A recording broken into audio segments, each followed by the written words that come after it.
Fala pessoal, começando mais um Deepcast com Alan Gani e hoje eu tenho o prazer de entrevistar uma figuraça do mercado financeiro. Todo mundo gosta dele, ele é muito competente, ele é muito carismático. Eu tô falando de Gilvan Bueno, lá da Órama, e ele é gerente de inteligência comercial e gerente educacional também lá da Órama Investimentos. Brigadíssimo. Todo mundo te conhece no mercado financeiro, né?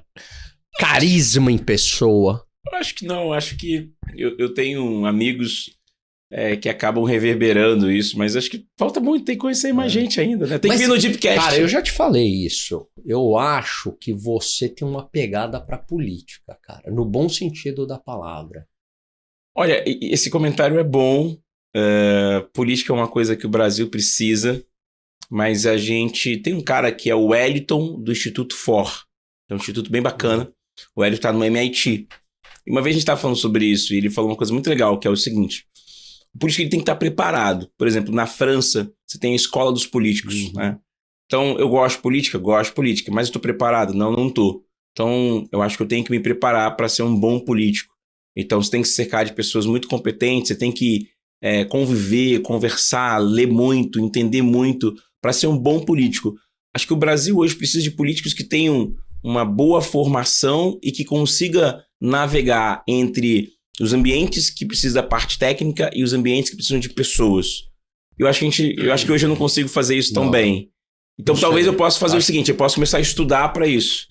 Mas eu acho que político, para ser político mediano, não faz sentido. Não, mas você, eu acho que assim, habilidade. Bom, primeiro você é um cara ético, honesto e tal. Competente, mas você tem a habilidade, né, de relacionamento, que é muito importante na política. Em tudo, pra falar a verdade. Mas eu e o Cabral já te sacaneamos com isso uma vez, sempre, né? Boa tarde, CVM, um grande abraço a você, Banco Central, boa tarde, eu quero, não é? É isso. Não, mas eu gosto, acho que esse pensamento é bom. Acho que se você me conhecesse há 20 anos atrás, eu ia falar pra você assim, cara, política. Mas aí você vai convivendo, conversando com pessoas. Eu acho que esse ano eu começo talvez me preparar para entender um pouco mais sobre isso, entender os meandros, sabe? Mas acho que não. Eu sou tão apaixonado pelo mercado financeiro. Você gosta? Eu acho que eu tenho 42 anos. Você tá 42, cara? Tô jovem, né? Tá jovem. Parece que tem uns 28. Eu fiz a barba, só pra falar. Mas eu acho engana bem. Acho que com 52, 55 anos eu começo a olhar pra política, talvez. Não descarto, mas acho que eu tenho que estudar mais, assim. Você tem uma cara assim de frescor, que acabou de sair do banho. Vou me gastar muito. Aquela coisa. Vem cá, me fala uma coisa. Deixa eu pegar um ponto, mandar primeiro um beijo pra minha esposa, minha família. Né? Pode, vai. Um beijo pra esposa, pra CVM, pro Banco Central, pra Ambima, quem mais? Foi Braban. E a Órama. Cara, tem uma parte, eu sou muito fã de livros e documentários e filmes. E tem um documentário da Michelle Obama falando sobre quando ela conheceu o Barack Obama, que é imperdível. E ela fala que chega o Barack Obama assim: oi, tudo bem? Que não sei o que. E aí quando você falou de frescor, eu falei, cara, já lembrei dessa parte, né? Não, acho que por eu ser uma estatura de 1,86m, então acho que isso tem essa presença, mas não tem. E eu também fiz a barba, né? Eu fiz a barba. Muito bonito e tal. Me fala uma coisa, cara. A gente tem que entender como é que você parou no mercado financeiro. Você é carioca, né? Não, eu sou soteropolitano. Você é de Salvador. Eu não nasci, eu estreiei. Quem nasce em Salvador estreia. Estreia, né? É isso. E aí, peraí, você passou a tua infância lá em Salvador? Não, eu saí de lá quando eu tinha 1 ano de idade. Minha mãe me leva pra ficar com a minha avó. Eu fui pro Espírito Santo, pra uma cidade que eu não visito há 25 anos, chamada Linhares. Que é outra cidade, então, bem diferente. Peraí, de lá você foi pro Espírito Santo? Na verdade, eu venho descendo a BR-101, né? Pega a BR-101 e vem descendo. Verdade. Aí parei Espírito Santo, agora Rio de Janeiro, tô um período aqui em São Paulo. Daqui a pouco você vai lá pra o quê? Curitiba? Não, eu tô olhando pra Brasília, curiosamente. Vai ter que fazer uma curva. Entendi. Mas e aí, 1 ano você foi lá pro Espírito Santo? Cara, o Espírito Santo como é que foi aí, cara? Como é que é? Quero saber os detalhes dessa história. Os detalhes. Cara, o Espírito Santo é um lugar que me formou como pessoa, assim, porque vivi com 2 mulheres incríveis, minha mãe e minha avó. Agradeço demais essas mulheres. Minha avó não sabia ler, não sabia o mínimo do mínimo, mas me deu bons princípios e valores. Que legal. com 15 anos, eu meio que fugi de casa, né? Saí de casa, fugi de casa. É mesmo? Fugi de casa. 15 anos? 15 anos. Minha mãe faleceu quando eu tinha 11. Ah. E aí eu vim pro Rio, eu queria ser militar. E aí começa uma odisseia. Mas você fugiu, assim, brigado com a família ou não? Cara, essa isso, pergunta né? é boa, assim. A gente era muito paupérrimo, né? E minha avó tinha um cisto mioma no ovário. E não operava com medo dela operar e eu morrer. Morrer e eu ficar sozinho no mundo. Tá. Então essa era a grande discussão, assim. Ela falou, não vou operar, não sei o quê. Cara, acho que num gesto altruísmo ali, eu falei, cara, vou embora de casa pra tentar ajudar minha avó a Pra operar. ela não ter esse dilema, né? É. E aí ela ia operar, claro, né? E depois... E foi uma infância difícil, Gilvan? Assim? Não, zero. Não foi? Não. Você falou que você era paupé. Quando minha mãe vem a falecer, sim. Ah, tá. Que aí eu começo a trabalhar pra sustentar a casa. Cara, tá. Eu começo a vender... Aqui no São Paulo não tem, mas tem uma coisa chamada...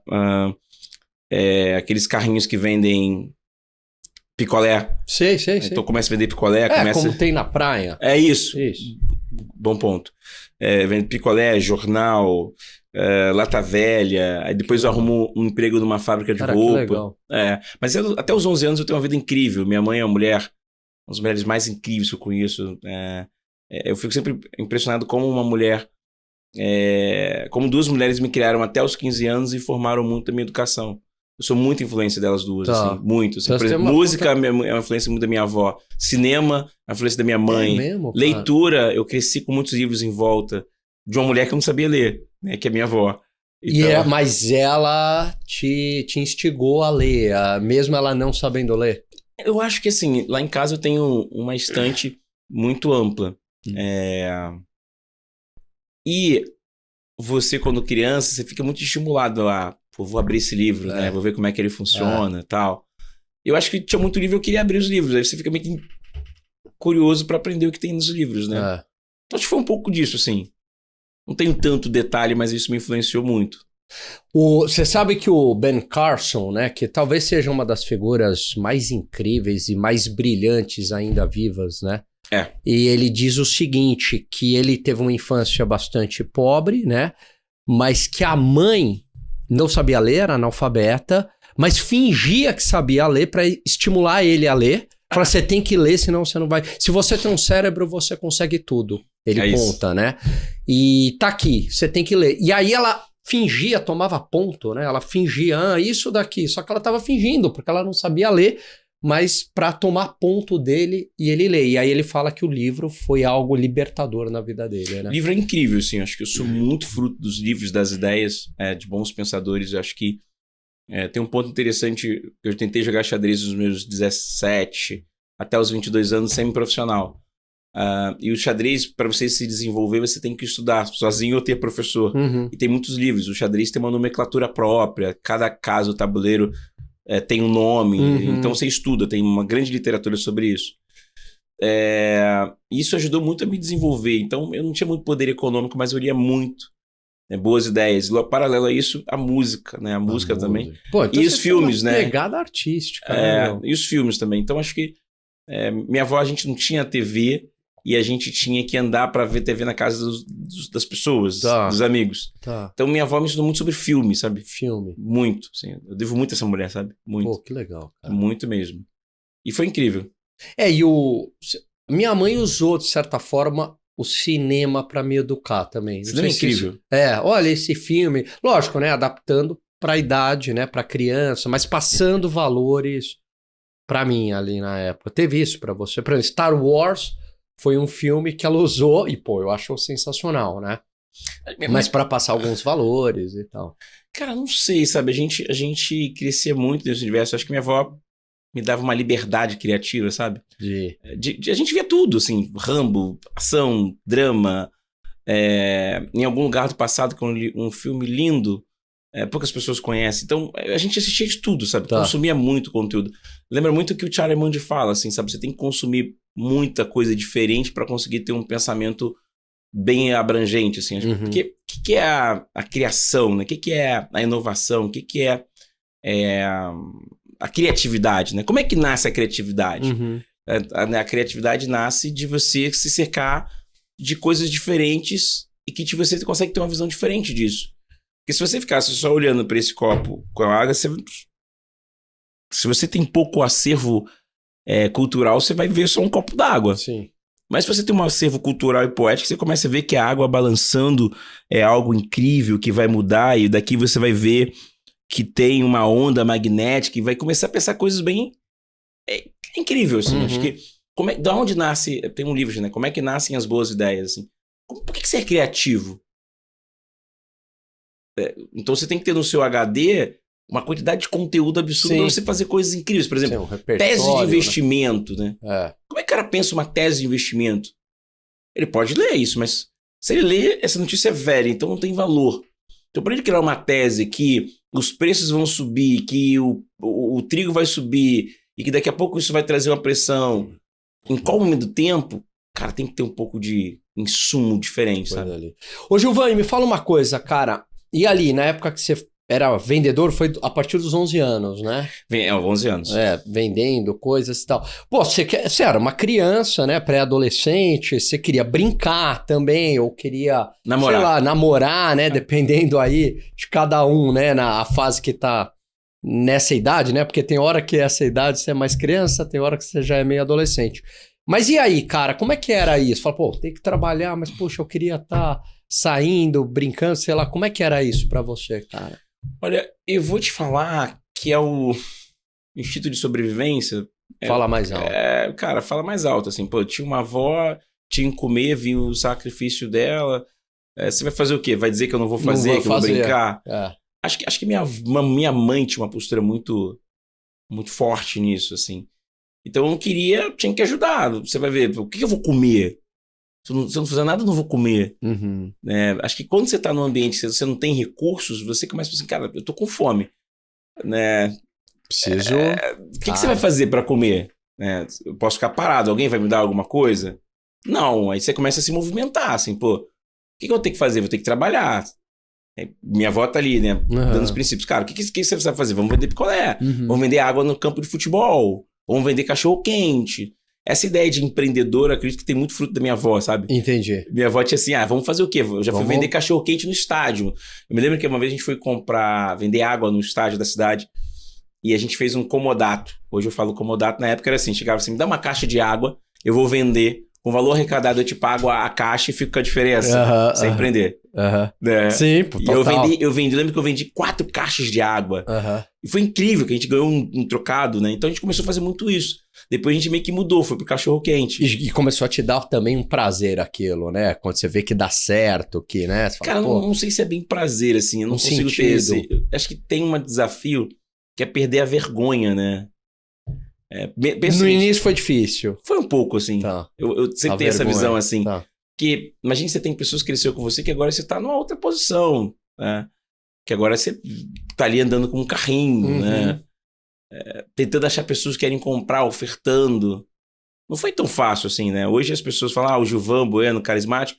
Mas eu acho que assim, como eu vivi muitos anos nessa ideia de tentar vender algo, de tentar passar minhas ideias, de tentar sobreviver, eu acabei desenvolvendo essa competência de ser carismático. Mas se eu não tivesse feito isso desde os 11 anos, será que eu seria carismático? Entendi. Porque ali você já teve, né, que entender essa relação cliente... Sorriso, cara. Brilho no olhar e sorriso. Assim. Né? Tratar bem as pessoas. Porque cara, se você não... Por exemplo, eu sempre falo sobre isso. Se você presta um serviço que leia-se, seja atendimento, e é um atendimento pouco humanizado... É verdade. Você não tem cliente, não tem indicação. Não tem nada, né, cara? Se você não proporciona uma experiência emocional inesquecível pra pessoa... Ele não vai lembrar de você. É verdade. Então a gente tá vendendo picolé e você fala, oi, tudo bem? Você quer um picolé? Oi, tudo bem? Você quer um picolé? Acabou. Oi, tudo bem? Você quer um picolé? Né? Então, e aí você vai treinando, né? Cara, foi muito isso, assim. Eu sou muito fruto da adversidade que eu vivi. Ela foi dura, mas me trouxe qualidades que são hoje indispensáveis. Por exemplo, nós sabemos que o mercado financeiro é um mercado que as pessoas são, na grande maioria, low profile, que tentam ser discretas, não falam pouco, né? Essa dificuldade oratória. E eu consigo, na hora do atendimento, às vezes não é tão humanizado. Hoje eu preparo os times comerciais, muito ensinando por isso. Como é que você faz? Porque produto, eu sempre falo sobre isso, né? Produto todo mundo tem. Produto todo mundo tem. Todo mundo tem. Todo mundo tem. Todo mundo tem, verdade. Vai ser um CDB, vai ser um fundo, vai ser uma ação. E eu vejo as pessoas divagando sobre isso e falo, cara, o diferencial é o atendimento, é o relacionamento. Isso é difícil para as pessoas, né? Então você fica no seu mundo, mas o diferencial é o relacionamento. Nós dois, por exemplo, é o nosso relacionamento. Eu te trato bem, você me trata bem. Nós somos sempre cordiais. Se eu chegasse e falasse assim, e aí, cara, beleza? Você fala, cara, babaca. Né? É isso, né? Então, essa é a política que eu te perguntei lá no bom sentido. É isso. Só que, às vezes, você tem que entender que você chega num lugar que você tem que desenvolver novas competências, né? Os modelos de negócio, eles chegam à exaustão. Essa fórmula que deu certo, ela me trouxe até os 42. Tá. Hoje eu já tenho meu plano de carreira para os 62. Por isso que eu falo para você, a política ou real governo seja uma coisa que eu olhe no futuro, sim. Aí eu vou lá, vou para a faculdade, entro no IBMEC, estou fazendo relações, mercado de capitais e direito societário. Porque eu estou olhando para o mercado de conselheiro. Eu quero me tornar ser conselheiro de empresas de capital aberto. Entendi. Depois é fazer IBGC, fazer mais 2 idiomas. E aí hoje, aos 42, estou pensando, se Deus me permitir chegar aos 62... O que vai ser meu novo plano de carreira? Porque esse modelo de ser encantador é porque eu sou jovem, comunicativo. Uhum. Daqui a pouco a minha história não vai ser tão agradável porque todo mundo já conhece. Será? Então eu tenho que contar outras histórias, né? Forrest Gump. Boa. Mas belíssimo, hein? Maravilhoso. Você é de 80? E um. Ah, não, você é 81, é verdade. 81. É, o ano que o Flamengo foi campeão. Você é flamenguista também? Essa pessoa, eu tenho uma ordem dos meus produtores que eu não posso falar. Você não pode dizer o time que você torce. Eu sou o seu time. Qual é o seu time? Você quer saber o time que eu torço, né? Eu sou São Paulino. Então, é o meu time. Você é o... Tá bom. São Paulino, ali naquela Giovana, alguma coisa no Morumbi, né? Giovana Grunk. Viu? Né? É isso. Ô, Gilvan, me fala uma coisa, cara. Quando você saiu de casa aos 15 anos, e aí, cara? Você foi fazer o quê, meu? Saiu meio tenso com a sua avó ou não? Não, eu escrevi uma carta. Tá. A história é legal, hein? Legal, mas não tanto, né? Eu nunca consegui conversar com ela, sabe? Agradecer. Tá. É uma parte difícil, pouco estourada no meu obituário. Tá.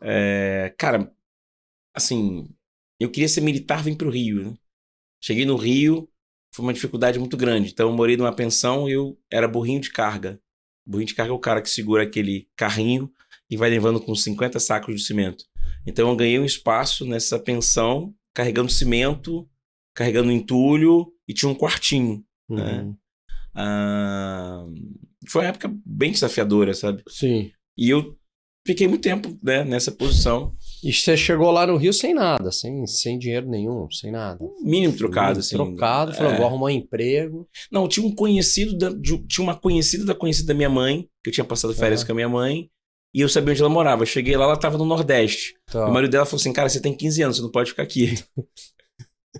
Aí se vira dos 30, vai embora, né? Você se vira. E aí eu acho que tem uma... Aí olha que legal, lembra dos 11? Lembro. Nessa fase, ninguém queria me contratar para trabalhar porque eu tinha 15 anos, né? Então, cara, o que eu ia fazer para ganhar dinheiro? Então eu pegava o jornal e via ali as opções de trabalho. Aí tinha lá vendedor de descartáveis, copo, guardanapo. Trabalhei anos fazendo isso, copo, guardanapo, descartáveis. Morava na casa do outro de favor, algumas pessoas se sensibilizaram, falaram, fica aqui, paga um pedacinho da despesa. Muito tempo. Aí um dia eu falei, cara, acho que eu quero morar sozinho. Uhum. Como é que faz pra morar sozinho? Eu fui trabalhar em 3 empregos. Eu trabalhava no Bob's, pode falar. De 11 às 7 da manhã. Você pode falar o que você quiser. Aí saí de lá às 7 da manhã, ficava até às 9, aí de 9 a 1, entrava em outro emprego, saía, fazia um freelance em outro nos finais de semana, aí juntei dinheiro e fui morar no imóvel sozinho, aos 20 anos. 20 anos, tá.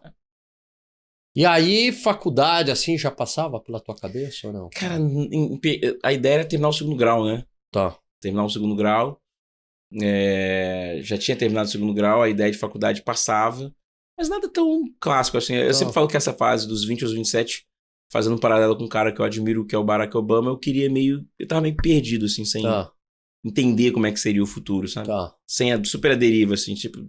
Como aquela música, deixa a vida me levar. Um passo cada vez ali, mas sem muito plano. Sem plano, assim, sem minha deriva, assim. Acho que aqui, cara, veio a procura da felicidade e o pai rico, pai pobre. Porque esses anos todos que eu fiz, eu comprei um imóvel, né, numa comunidade, que foi a Rocinha. Eu nunca falei sobre isso, é a primeira vez que eu falo no podcast, né? Eu falo isso normalmente hoje, porque há 10 anos atrás, se eu falasse, eu poderia ser massacrado. Né? O mercado financeiro tem esse status quo de onde você veio, quem você é, quem é a sua formação. Tá. No segmento que eu atuo, né, que é um segmento alta renda, corretora, né, e dentro das minhas ambições de me tornar conselheiro, enfim.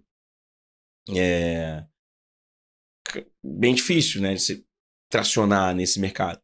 E aí comprei um imóvel, então, cara, imagina, eu tenho 22 anos, 23 anos, tenho um imóvel, sou o líder de salão dessa pizzaria que eu trabalhava, pô, a vida tava incrível, né? Tava indo super bem, né? Líder de salão, pizzaria, comprei meu imóvel. Só que o imóvel era dentro de uma comunidade da Rocinha, o emprego, se a pizzaria quebrasse, eu tava morto, né? Não teria mais dinheiro. Não teria mais dinheiro. Cara, até que um cliente me dá o livro Pai Rico, Pai Pobre. E aí eu acho que é muito... Porque o cara percebeu em você algo especial, falou, pô, esse cara vai longe. Não, eu sempre fui um garçom tipo cantina italiana. Tá. Aquele cara que chega na mesa, pô, sorriso, como é que você tá? Rosto. É isso. Sei, experiência emocional... Cara, tem pessoas que falam comigo até hoje dessa época. Nessa pizzaria, era dentro da Rocinha? Não, era dentro do Botafogo Pra Shopping. Tá. Eu fiquei 3 anos na Rocinha só. Tá.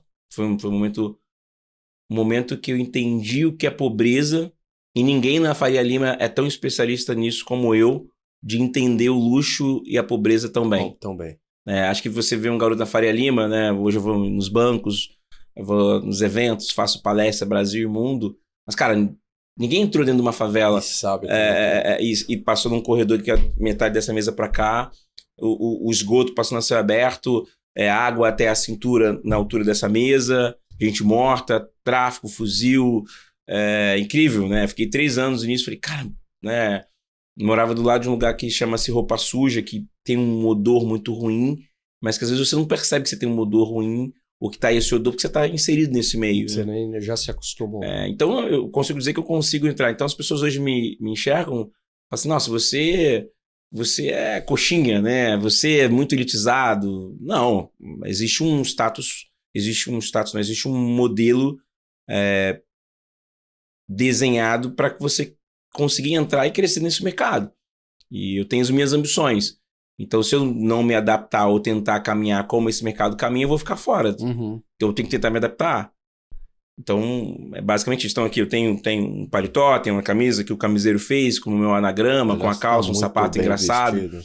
As pessoas não imaginam que eu, cara, morei 4 anos numa favela, vivi coisas bem desafiadoras. Então, assim, isso te molda, né? Isso me dá muita sensibilidade de pessoas também, assim. Então, entendo muito os desafios de educação financeira, por isso que eu não acredito muito nessa ideia de guarde R$50 nos próximos 300 anos se você é pobre. Né? Se você é pobre, seu desafio é comer.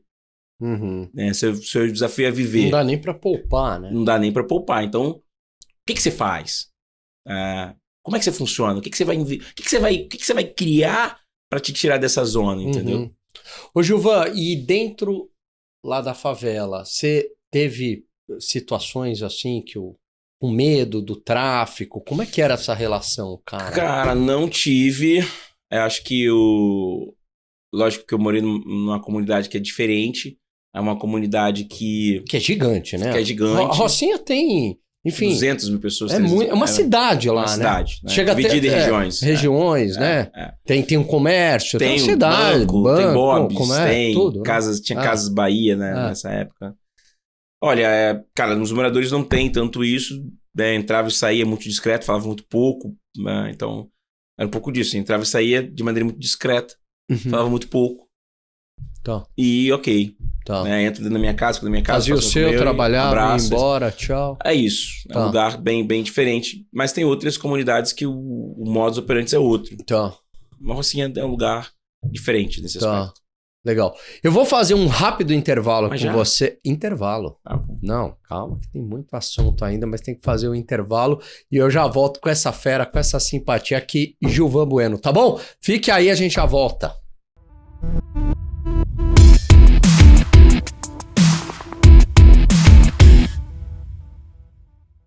Voltando aqui com Gilvan Bueno, e ele estava falando aqui da experiência dele na época que ele morou na Rocinha, e hoje ele que é uma referência no mercado financeiro. Baita história.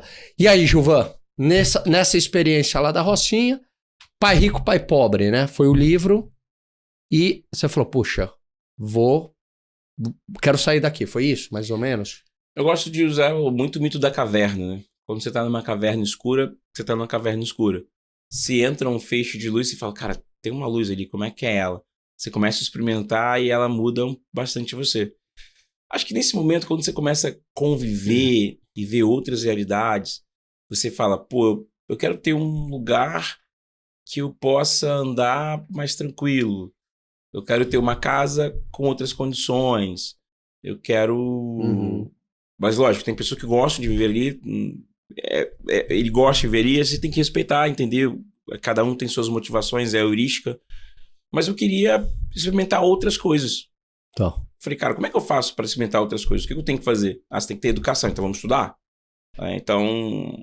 E acho que teve alguns episódios, acho que eu estava sendo muito cedo. Quando eu entrei no mercado financeiro, eu ainda estava na Rocinha. Eu saí muito cedo, porque eu não queria que na corretora soubessem que eu morasse na Rocinha. Então eu saí tipo 6h30 da manhã para chegar 7h30 na corretora. Cara, olha que coisa legal. Como eu chegava muito cedo, as pessoas começaram a me admirar. Falaram, cara, esse cara chega muito cedo. Mas eu chegava muito cedo porque eu não queria que as pessoas soubessem que eu tava... com vergonha. Né? É bizarro isso.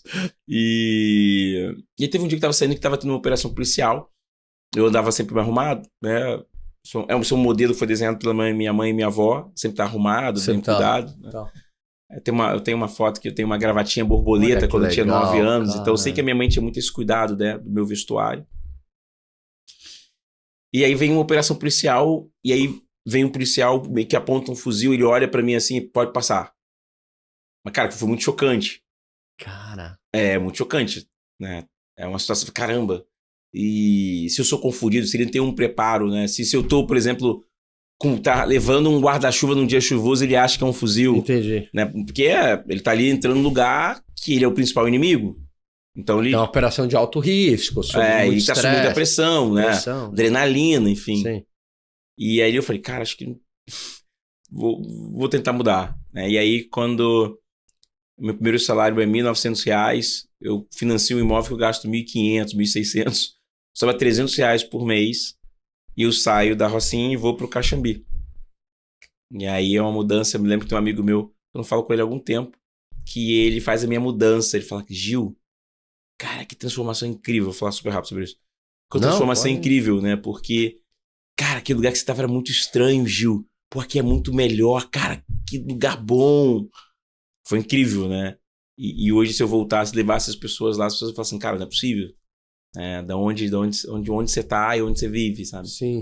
Por isso que eu te falo, eu tenho e aí eu tenho essa visão muito, muito realista das coisas. Então, isso muda um pouco o meu discurso, eu sou um pouco mais cuidadoso sobre falar de investimentos, sobre falar de carreira, sobre também ter um cuidado muito importante, né? Porque eu consegui que todos vão conseguir. Né? Porque as pessoas acabam falando, ele conseguiu, você vai conseguir. Não, calma. Você acha que tem um fator aleatoriedade também, Deus, que quer que seja, além de esforço e tudo isso? Cara, tem aquela famosa história de você estar no lugar certo na hora certa. Porque eu sempre falo assim, eu nasci, assim, quando a gente olha gerações, a gente tem a geração Baby Boomer, geração Y, geração Z e Millennium, alguma coisa assim, né? Cara, o Baby Boomer, todos os Baby Boomers, se você olhar, são os grandes caras que fazem mercado de ações, são grandes donos de empresa. O Baby Boomer, ele nasceu num momento do tempo que não tinha inflação, que o mercado de capitais não era tão desenvolvido, que a contabilidade não era tão precisa, que as leis de societárias não eram tão específicas. Então esses caras, eles pegaram uma vantagem competitiva muito diferente desses, porque esses aqui já pegaram um mercado muito estruturado.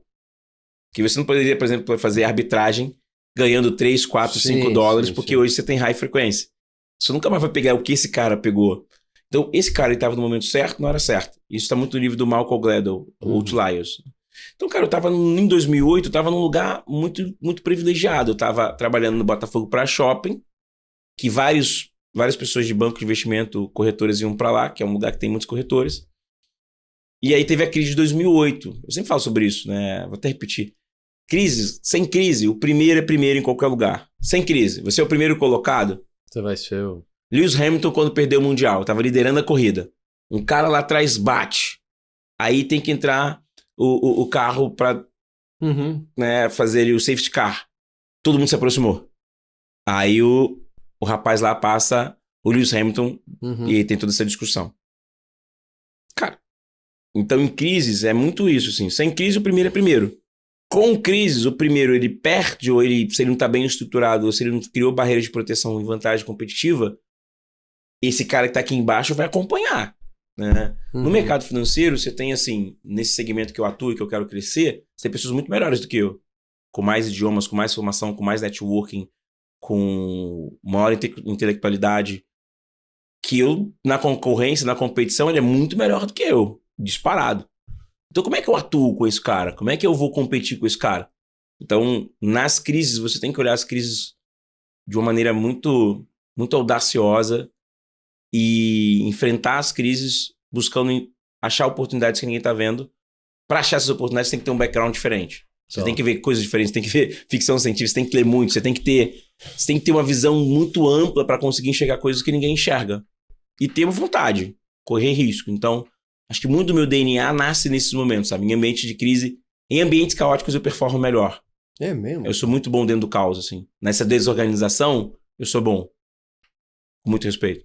E aí os meus competidores, né, que sou eu mesmo, né? A minha competição é contra mim mesmo. O que é uma competição contra você? Cara, todo dia eu tenho que malhar.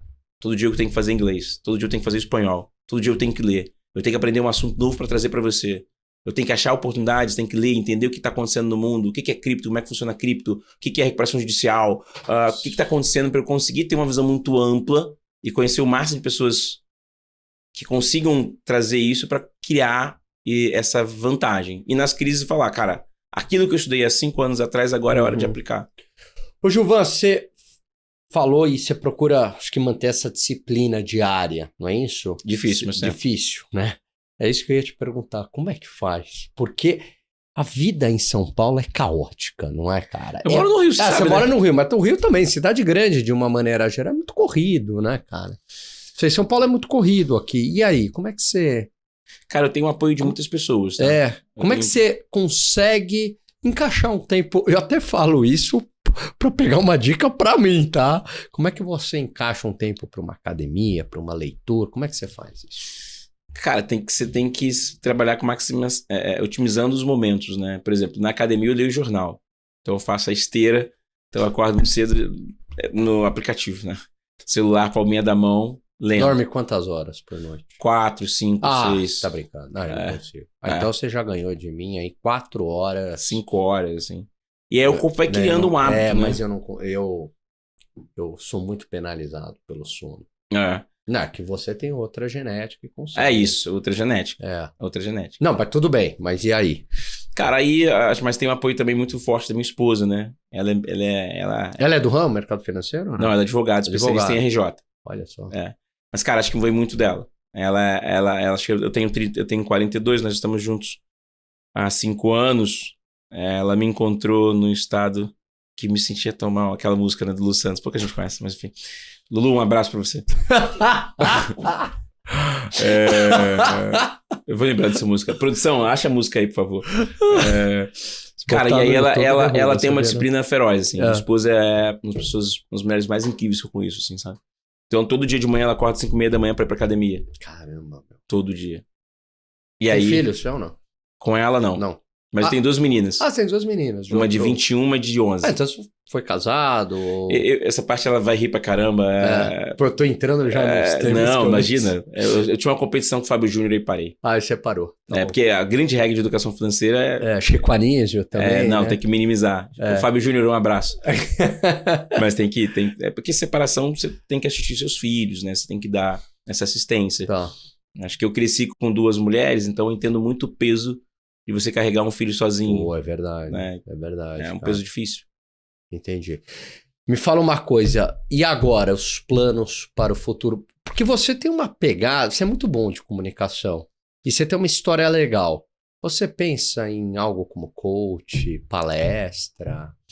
Cara, palestra, eu já realizo muitas palestras, né? Hoje eu tenho uma agenda de palestras muito, muito boa. Mas pela empresa ou não? Palestra... Pelos dois. Palestras suas de superação. Quando você vira sócio, você faz os dois, né? Você vira... Tá. Porque onde eu vou, eu levo essa marca comigo que eu tenho muito orgulho. Então, levo as 2 marcas sempre. Tá. Então, existe Gilvan Senhora, uma hora mais ser Gilvan, desde, né, nesse plano de sociedade. É um casamento. Mas eu tenho muita liberdade de levar a marca, de falar, de democratizar o acesso, de explicar por que uma corretora é importante, o que é uma plataforma aberta de investimentos. Poucas pessoas sabem o que é isso. Cara, na cara de coaching é meio difícil, né? Eu acho que eu gosto mais da ideia do consultor, do conselheiro. Acho financeiro, nessa... eu acho que eu gosto muito de modelo de negócios, né? De olhar modelo de negócio. Eu gosto de ler muito de ler biografias. Então, não sei se coaching é, porque, com muito respeito às pessoas que fazem, acho que eu tenho coisas a desenvolver, ainda não estou tão pronto para isso. Acho que eu tenho que correr um caminho. Acho que, assim, a minha história no mercado financeiro era no Itaú e na Geração Futuro e na XP, comercializando produtos de investimentos, vendendo. Bem, né? No BTG é a parte do middle market, no middle office, né? Ali no back office. Fiquei 5 anos ali, então eu entendo bem desse negócio, vamos dizer assim. Fiz grandes amigos. Agora, na hora, eu pratico um cargo estratégico, que até então não tinha vivido. Então, se você percebeu, já fui vendedor, por isso que eu sei vender, né? Já fui da parte de entender a retaguarda, entender os controles internos. Agradeço muito as pessoas que me geriram no BTG.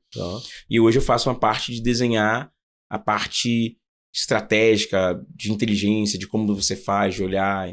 Então, cara, é muito amplo, né? Agora eu caminho para pensar naquela parte de tático, estratégico, num outro caminho. E aí você falou, pô, faltam ainda algumas peças aí, buscar algum conhecimento para chegar onde você quer chegar. Quais seriam essas peças?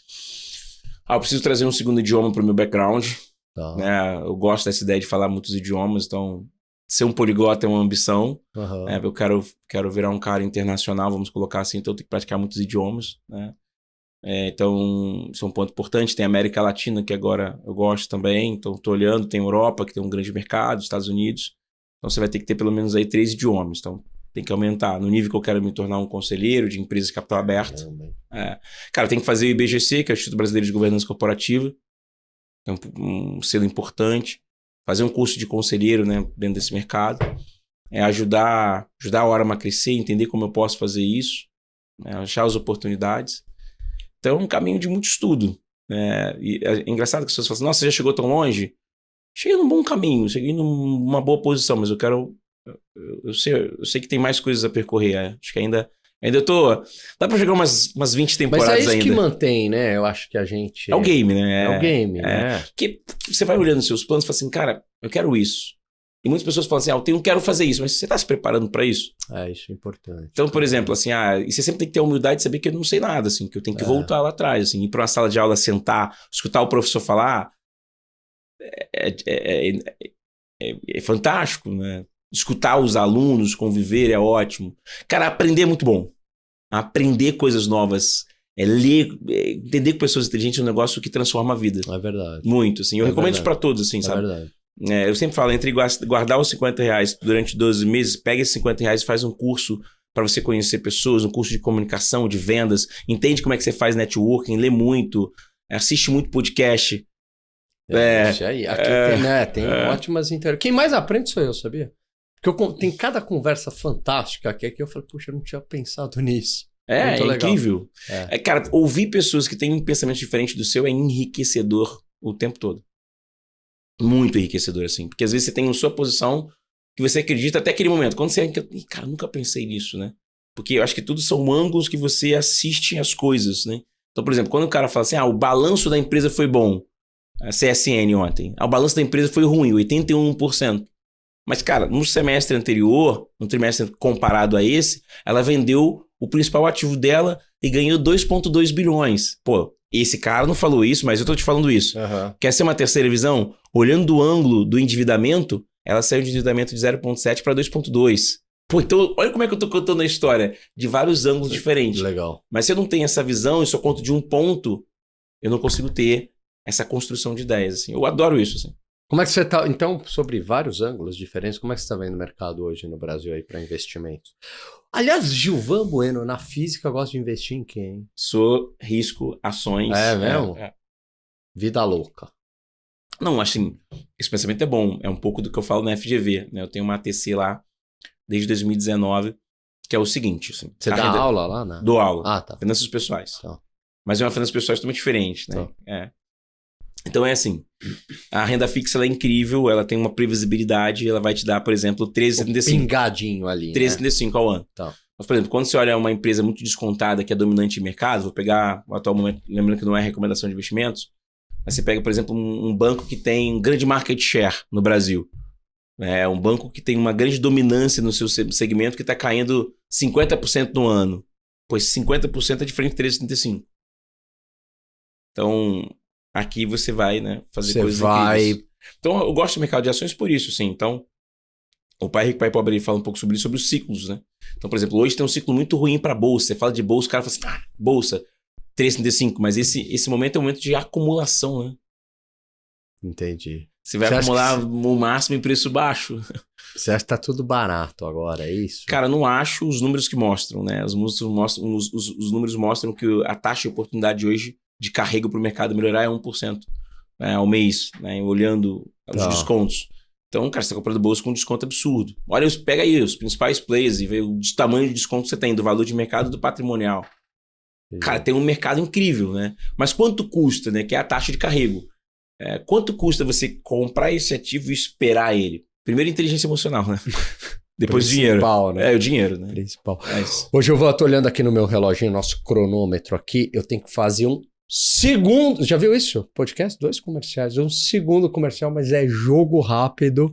Fique aí, é VaptVupt.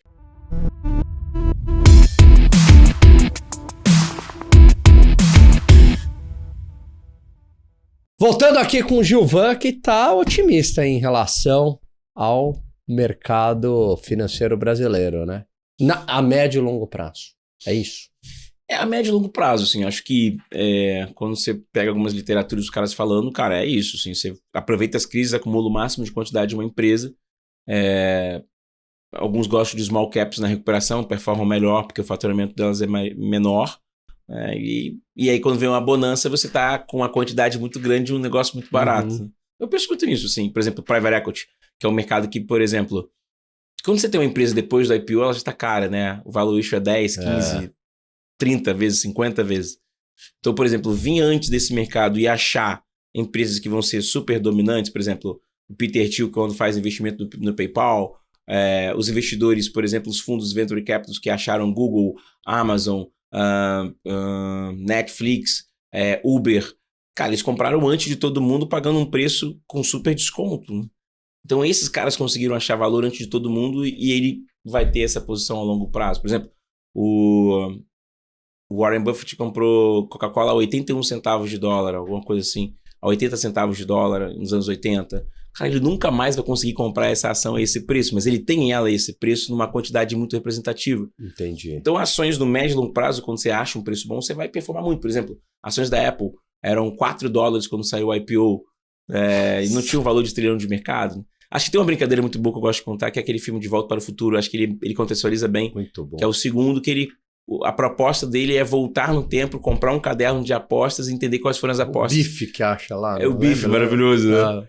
Muito bom, mas é um filme que mostra muito o que é o mercado financeiro. Que se você acha boas empresas, lá na frente vai ser incrível. Já que você falou em filme e a gente tá na parte final aqui do programa, passa rápido, né? Muito rápido, parece que eu tô aqui há horas. Vamos lá. Vamos fazer o bate-bola? Vambora. Aquele papum. Mas é difícil.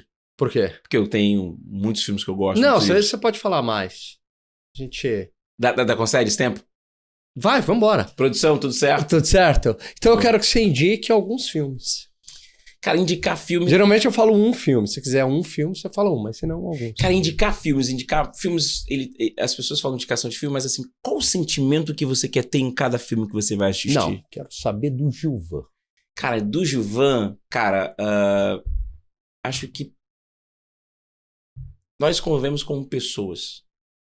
A gente esquece disso em todas. As pessoas têm emoções. Então, filmes, eles têm que te passar alguma proposta. Por exemplo, Cine Paradiso. Maravilhoso.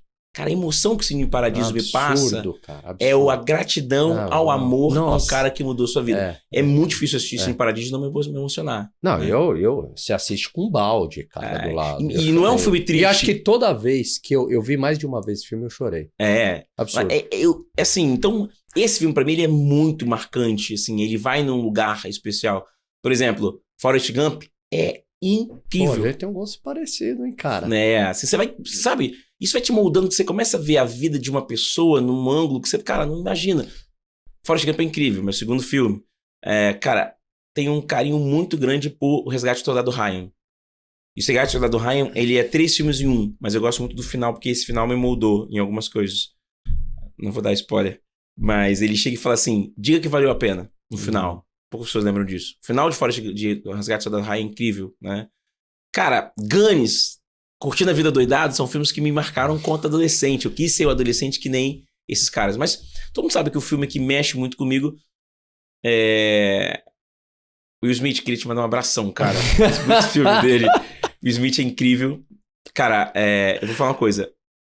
A Procura da Felicidade é um filme que me mudou, que me fez sonhar, mas o Richard, né, que ele fez agora com a Venus e a Serena, pra mim... espetacular. Esse filme é muito... Esse filme é muito tocante, assim. É tocante. Acho que ele é o filme do meu momento, assim, sabe? É um filme lindíssimo. Cara, a gente vai falar de filme o resto do dia.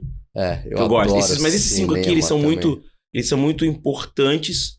E tem um livro que eu gosto muito, que é Homens de Honra, com Cuba Gooding Jr., que é um filme muito, muito bom. Dessa safra do Oscar aí, você viu algum? Nada de novo no front. É muito bom o jeito que ele conta a história.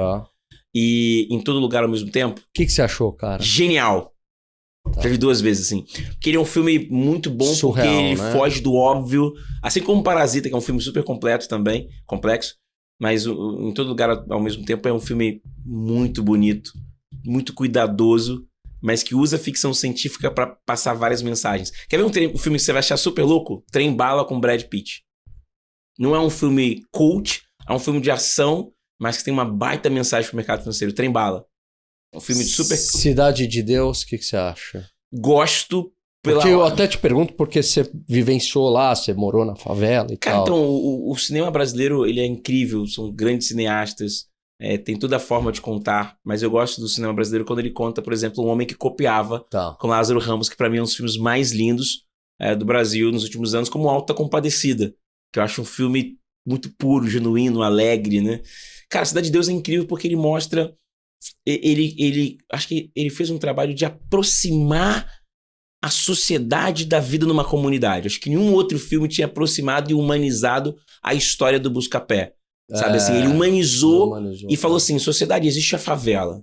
Existe um lugar que não tem polícia, que não tem bandido, mas tem um jeito de se conviver.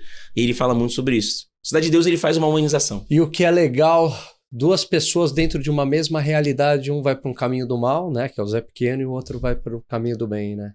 As escolhas, né? As escolhas, né? As escolhas lembram muito de um filme, que eu não poderia deixar de falar. O Curioso Caso de Benjamin Button. Sei. Cara, é um filme muito de escolhas. Legal. Pô, a gente tinha que fazer um só de cinema aqui. Rapidinho, livro. Cara, livro é muito complexo, é difícil de falar. Dá uns 3. Fala, um investimento, um sem ser de investimento. Fala, vai, 3. Cara, de investimento, Pai Rico, Pai Pobre. É muito fantástico o que ele fala, as ideias, né? Tem um novo que eu tô lendo, que é sobre riqueza e felicidade de um investidor indiano, que eu esqueci o nome dele. A produção depois ele me fala. Mas é muito bom porque ele fala como gerar riqueza e felicidade. De um indiano. O jeito de fazer riqueza e felicidade, que é o novo dele, muito bom. Cara, na parte de ficção tem muita coisa boa, mas você vai rir pra caramba. Eu gosto muito de livro de aventura, né? Então, o Conde de Monte Cristo é um filme que eu gosto, livro que eu gosto muito, né? E gosto muito de... Cara, esse livro é muito difícil de falar, porque eu tenho um carinho muito grande, chama Mercadores da Noite. O melhor livro do mercado financeiro da história. Um hobby, em uma palavra. Jiu-jitsu. Um esporte, jiu-jitsu. Não, xadrez. Xadrez. Que conselho Gilvan daria para mim hoje? Continue tendo brilho nos olhos, continue sendo autêntico, continue buscando, continue desafiando o sistema, com a sua energia, com o seu jeito autêntico de passar. Não destrua a sua autenticidade por nada nem por ninguém e continue dando voz a quem não tem. A gente precisa demais. Show de bola. Obrigado. Gilvan, me fala uma coisa. Suas redes sociais, faça o seu merchan agora. Super simples. Gilvan Bueno. Gilvan Bueno. Em Todas? Em Todas? Todas. Gilvan Tem o Bueno. site do Gilvan Bueno, tem o Instagram do Gilvan Bueno, tem o YouTube do Gilvan Bueno, tem o TikTok do Gilvan Bueno. Gilvan Bueno, tá vendo uma marca, será? Não sei. E aí, televisão, você não pensa, não? A televisão tem um carinho muito grande, né? Gosto demais, assim. Cara, quando você tá trabalhando e desenvolvendo competências, tudo acontece. Tudo acontece. Nada tá fechado. Se você tá... Eu sempre brinco pra encerrar, né? Eu adoro filme de catástrofe. Muito, muito, muito mesmo. E filme de zumbi também. Gosto. E Guerra Mundial Z com Brad Pitt é um filme que eu gosto muito. Walking Dead, Last of Us, né? De algumas perspectivas. Mas o zumbi só morre quem tá parado. Boa. Esteja em movimento. Sensacional. Conversei com essa simpatia, com essa fera, poço de sabedoria, uma história de vida fantástica. Gilvan Bueno. Não se esqueça de dar o like, compartilhar. Lembrando que a gente está no YouTube, no Spotify, na Amazon, enfim, tudo quanto é lugar, na TV. E eu vejo vocês numa próxima entrevista. Um grande abraço a todos. Tchau, tchau.